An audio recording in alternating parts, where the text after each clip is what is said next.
welcome everyone. So this is the fourth theme discussion for today. And just in very brief, we're going to hear a bit more on quantifying and trying to get a grip on transmission and transmissibility, this time not so much from an agent-based model, but from an agent-based model coupled with significance of links and weights on links. Specifically, these speakers are going to use models of contact networks where nodes represent individuals and edges represent transmissible contacts between individuals. And they will show how this framework is a powerful tool to model realistic community contacts. And then from there, of course, quantifying effects of contacts on transmission. So we have three talks, and I will invite very nicely the first speakers to try and project their slides. So the speakers are Manting Wang from University of Victoria and Tanya Philippsen from University of Victoria as well. The talk is called A Network SIR Model for Contact Tracing in a Randomly Mixed Population. And the speakers are, so Tanya Philippsen is a master's student in applied mathematics at the University of Victoria under the supervision of Dr. Junling Ma and Dr. Pauline van der Drisch. She also holds a master's degree in public health from University of Waterloo and has previously worked in global disease surveillance and outbreak detection. Manting Wang is a PhD student in applied mathematics at the University of Victoria under the supervision of Dr. Junling Ma, and she received an MSc in applied mathematics from Donghua University in China. So please, if the speakers are ready, perhaps they can, we can see them.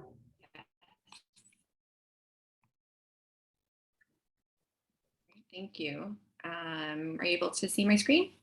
Yep, we are. Thank you. Perfect. Okay, thank you for the introduction. Yes, so today we're going to be presenting our network SIR contact tracing model for randomly mixed populations.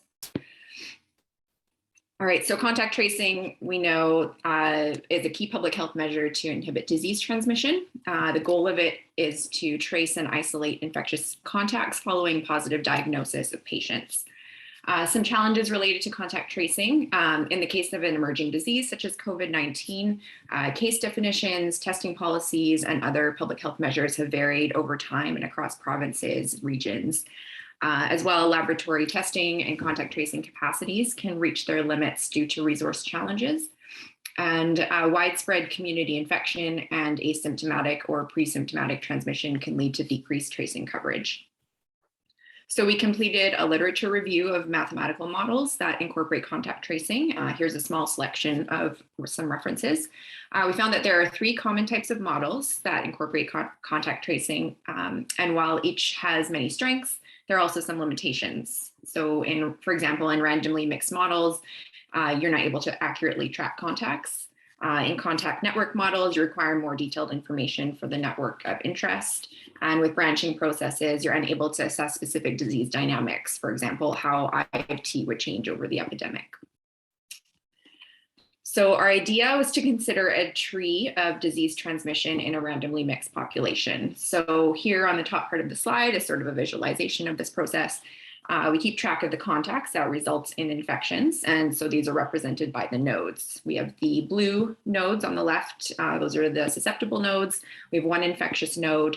And as you move through the slide from left to right, you see the routes of transmission shown by the arrows throughout the population. So now taking this last image on the right, we're going to remove all of the susceptible nodes and just focus on that tree. And so we have sort of a tree of transmission. So the purple dots here now are those that are diagnosed. They've been tested, positively diagnosed, and this triggers contact tracing back to their infector or their infectees. And this is shown by the orange arrows here on the right-hand side. So what we want to do is we want to model this tree of transmission when including testing and contact tracing. So we've developed an extension to a standard SIR model to incorporate symptomatic testing and contact tracing. So first, some specific assumptions for this model. We're ignoring asymptomatic infections and quarantine, and individuals are fully isolated after testing positive. So there's no further transmission. So here we have the typical SIR compartments and parameters, beta and gamma. In this model, just to note, because we're including testing, the recovered compartment captures those who were not tested or diagnosed. We include a tested positive compartment here, down here, as well as a traced compartment. So in this model, an infectious individual is able to enter the diagnosed or the tested positive compartment through two pathways. So the lower pathway occurs as a result of voluntary testing upon presentation of symptoms, and this occurs at a rate tau. The upper pathway is a result of contact tracing, and this occurs at a rate theta p, where p is the probability of an infectious contact being traced, and this is what we call the tracing coverage. And 1 over theta is the delay from diagnosis to tracing. So specifically, we are modeling the dynamics of the contacts as pairs, and you can see these represented within the square brackets. The arrows here tell you who infected who in the pair. And so here, each individual in the pair can change their status as a result of disease progression or testing. So if the contact here of an infectious individual is diagnosed, they would trigger tracing, and the infectious individual themselves would then be traced and diagnosed. So this is a full flow chart of the pair dynamic specifically. So here, any new infection is going to form an II pair initially, and each individual in this pair can change state due to disease progression, voluntary testing, or as a result of triple interactions due to the state of neighbors outside of this pair. So any one of these occurrences can cause the pair itself to change state as well. These triple interactions are approximated by pairs using the triple closure method as used in network models. The full model is then a system of 8 ODEs. So now Manting is going to take us through the analysis of the model. Okay, Tanya has introduced our model. Then we want to compare it with the agent-based simulations. This figure shows that the comparison of IT numerically solved from our model with the agent-based simulations. From this figure, we can see that the rate curves is our ODE model, and which shows that it captures an exponential growth phase. But for our model, it is not well defined at the disease-free equilibrium. We know at the disease-free equilibrium, I equals 0. But for our model, I is the denominator for some triple closure terms. So we did a transformation here. We use U, V, and W to represent these terms. Then our system will become a new system, which consists of S, I, U, V, and W with a unique disease-free equilibrium. S equals N, I equals 0, and U star, V star, W star. Then by calculation, we can get the basic reproduction number. Here, V star and W star depend on all the parameters. So it's not obvious to know how R naught depends on these parameters. But we can prove that R naught is a decreasing function of the tracing coverage P and the testing rate tau.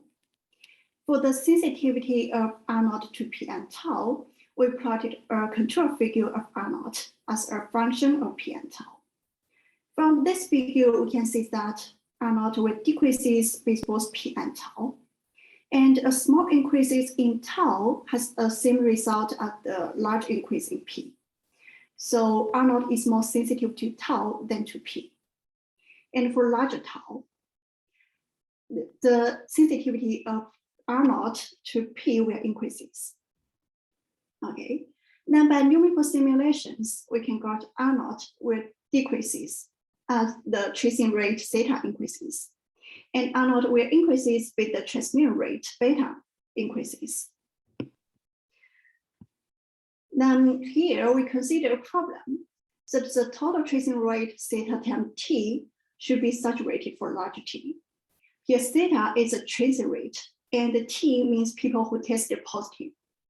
We consider if T is so large, we can't trace in all the contacts. So there should be a tracing capacity. We can model the contact tracing capacity. This is represented by a saturated tracing rate, say infinity. Okay, then this figure shows that the changes of R0 and I with time. We can see that R0 quickly decreases because of contact tracing. However, as contact tracing reaches capacity, the effect of contact tracing on R0 will quickly disappear. But it may happen much earlier before the epidemic peaks. Okay, so we can get some conclusions. The basic reproduction number will decrease as the contact tracing coverage P increases. And for the large transmission rate, contact tracing alone may not control the disease. And R0 is more sensitive to the testing rate tau than to P. Then increasing tau makes R0 more sensitive to P. And for our model, when tracing reaches capacity, R0 quickly increases to the value we've seen before tracing started, and it may have much earlier than the epidemic peak. And for this SIR model, it doesn't consider the asymptomatic infections. But if we consider it, we think it will reduce the fraction of people who go to test, and it will reduce the effectiveness of contact tracing. Okay, this is acknowledgements. Thank you. So above is our presentation. Well, thank you very much. Fantastic timing. We have time for one quick question live. Of course, lots of time for questions in the chat, and we have a discussion at the end. So if everyone is on time, then we have even more time for discussion afterwards. Okay, so hearing none right away, I'm going to take advantage of this 2 minutes. I'm going to move on to hopefully the next speaker. And please